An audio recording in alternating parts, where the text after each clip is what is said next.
দীর্ঘ প্রতীক্ষার অবসান। অবশেষে সংস্কার হতে যাচ্ছে কমলাসাগর বিধানসভার অন্তর্গত রাস্তার মাথা থেকে কমলাসাগর পর্যন্ত রাস্তাটির।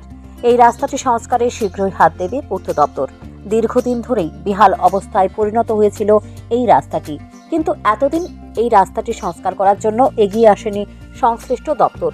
গত 2018 বিধানসভা নির্বাচনের সময় কমলাসাগর বিজেপি মণ্ডলের নেতৃত্বরা এলাকার সাধারণ মানুষকে প্রতিশ্রুতি দিয়েছিল, সরকার ক্ষমতায় আসলে রাস্তার মাথা থেকে কমলাসাগর পর্যন্ত বেহাল রাস্তাটি সংস্কার করা হবে।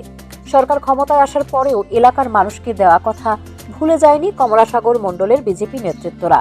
রাস্তার মাথা থেকে 12.90 কিলোমিটার পর্যন্ত এই রাস্তাটি পুনরায় নতুনভাবে তৈরি করার জন্য 34,22,09,613 টাকা ব্যয় ধার্য করা হয়েছে।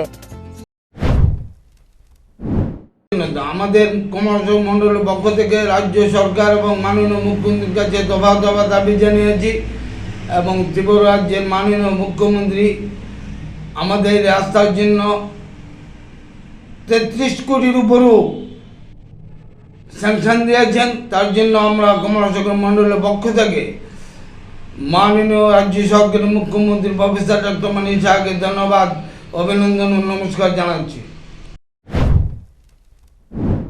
রাস্তা সংস্কারের খবর ছড়িয়ে পড়তেই খুশি এলাকার নাগরিকেরা। তবে এই রাস্তাটির জন্য এই সড়কে বেশ কিছু দুর্ঘটনা ঘটেছে। রাস্তা সংস্কার হলে যান দুর্ঘটনা অনেকাংশেই হ্রাস পাবে বলে আশাবাদী স্থানীয় নাগরিকেরা। Bureau report, news prime Tripura.